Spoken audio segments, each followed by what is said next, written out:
While analytical thinking and critical thinking may seem similar, they each represent different facets of our problem-solving skills. Let's start with analytical thinking. Imagine you're given a large jigsaw puzzle. How do you approach it? You'd likely begin by sorting the pieces based on colors, edges, and patterns. You break the big problem, the completed puzzle, into smaller, more manageable parts. That's analytical thinking. It involves examining complex problems piece by piece to understand how they fit together.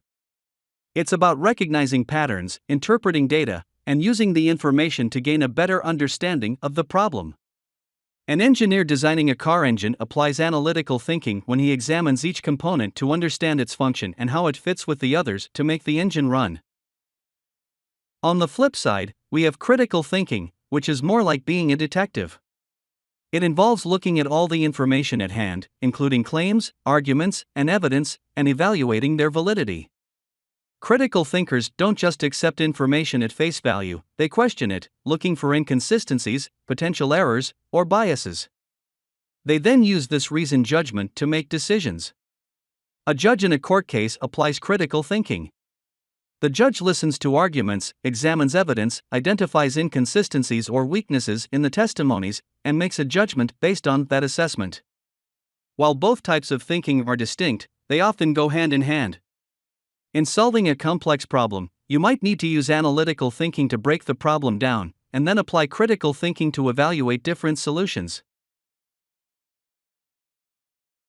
Kahneman's book, Thinking, Fast and Slow, provides a rich framework that encapsulates both analytical and critical thinking as tools to navigate problems and make better decisions. It also serves as a reminder of the pitfalls we need to watch out for in our thinking processes. The first part of Kahneman's Thinking, Fast and Slow sets up the fundamental framework for the rest of the book. It introduces the concept of two systems of thinking, quite appropriately named System 1 and System 2. Picture System 1 like the autopilot in a plane. It's swift, it's automatic, and doesn't require much effort on our part. It's the part of your brain that handles routine things, like brushing your teeth or perhaps driving a familiar route. System 1 operates based on instinct and gut reactions.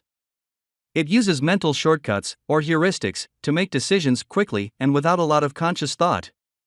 However, because System 1 works so fast and relies on heuristics, it can sometimes take shortcuts and oversimplify things. It can be biased and prone to errors, a little like when autocorrect messes up your text messages. On the other hand, we have System 2, our mental manual mode. System 2 is slow, deliberate, and requires your conscious effort. Imagine you're solving a complex mathematical problem or making a difficult decision. That is System 2 at work. It engages when you need to really concentrate and think about what you're doing. Now, Kahneman doesn't suggest that one system is better than the other. Both are necessary and vital for different situations. In the chapters that make up Part 1, Kahneman discusses the interplay of these two systems and how they impact our decisions, judgments, and beliefs. Kahneman also talks about three factors that influence our thinking: norms, surprises, and causes. Norms are like our brain's rulebook. Norms are our expectations based on past experiences. Surprises are when life throws a curveball, causing our expectations to be violated. Causes are our brain's way of looking for explanations or reasons for things that happen. Part 1 of this book is basically setting up the playing field for the rest of the book.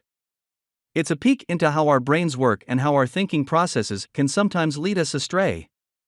Remember, neither system is perfect, but by understanding how they work, we can better navigate the complexities of decision-making and problem-solving in our everyday lives. Part 2 of Kahneman's book, aptly titled Heuristics and Biases, takes us deeper into how our brain operates, specifically how System 1 uses mental shortcuts, or heuristics, and how these can sometimes lead us astray. Kahneman introduces several key heuristics in this part of the book. Let's start with the law of small numbers. We have a tendency to take small bits of data and extrapolate them into bigger, more meaningful conclusions than we should. This is like judging an entire album based on one song. It's quick and easy, but not always accurate. Another heuristic Kahneman discusses is anchoring.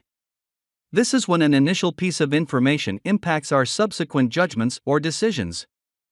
Think about when you see a sale sign in a store window, originally 100 Rand, now just 50 Rand.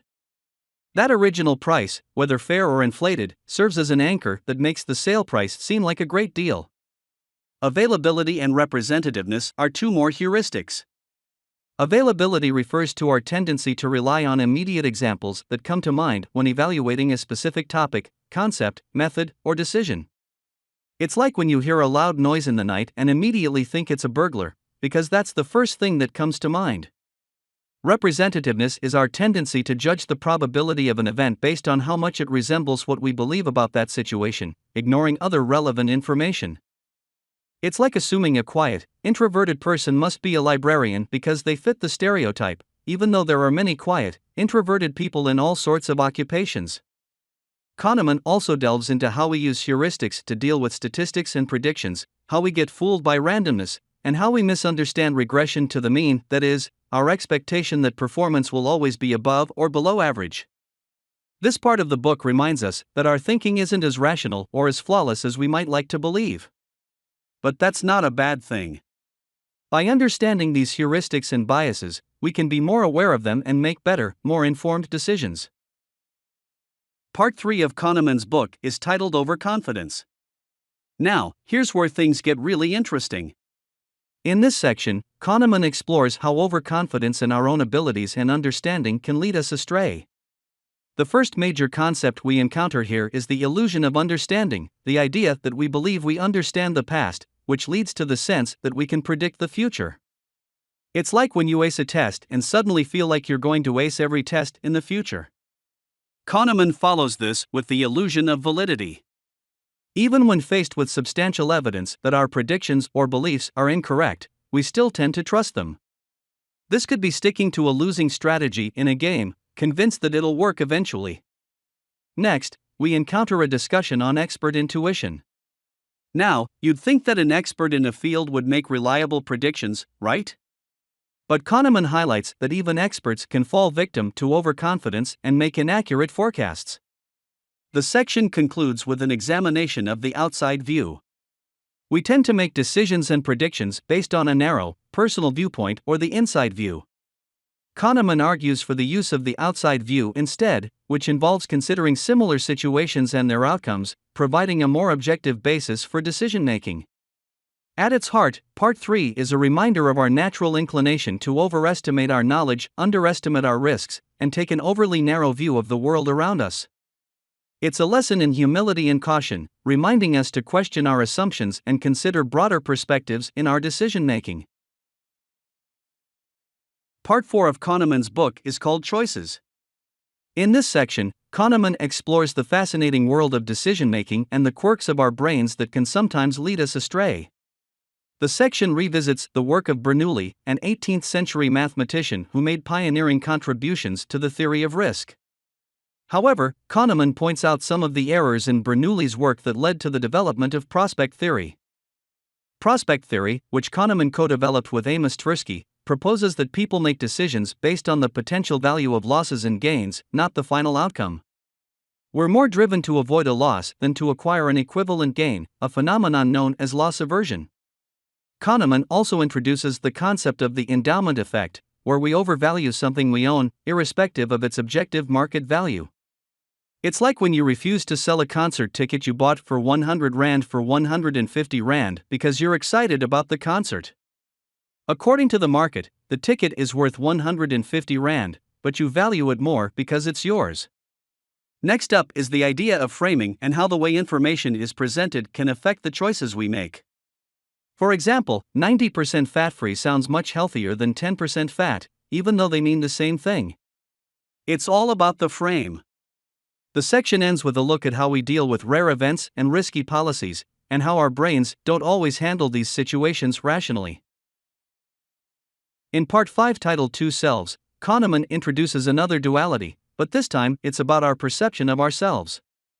He talks about the experiencing self and the remembering self. The experiencing self is the you in the present moment, living and reacting to life as it happens. The remembering self, on the other hand, is the you that looks back and reflects on past experiences. Kahneman suggests that our life story is largely written by our remembering self. We tend to evaluate our past based on how things were at their peak, either pleasant or unpleasant, and how they ended, a concept known as the peak end rule. For example, imagine you had an amazing vacation, but the last day was ruined by a terrible flight experience. Your remembering self might judge the vacation negatively due to that unpleasant ending, despite the overall trip being great. In the same vein, Kahneman explores duration neglect, where the length of an experience doesn't factor into the way we evaluate it. A 2-week vacation doesn't necessarily bring double the happiness of a 1-week vacation. This part of the book helps us understand why sometimes our decisions and judgments can be at odds with our happiness. We may strive for things that we believe will make us happy based on our remembering self, but our experiencing self may not find happiness in the moment. And that concludes our journey through Thinking, Fast and Slow. I hope this exploration of Kahneman's work has given you a greater understanding of the wonders and quirks of the human mind, and how we make decisions. But remember, the journey of learning never ends. Keep thinking, keep questioning, and most importantly, keep growing. Happy studying, everyone!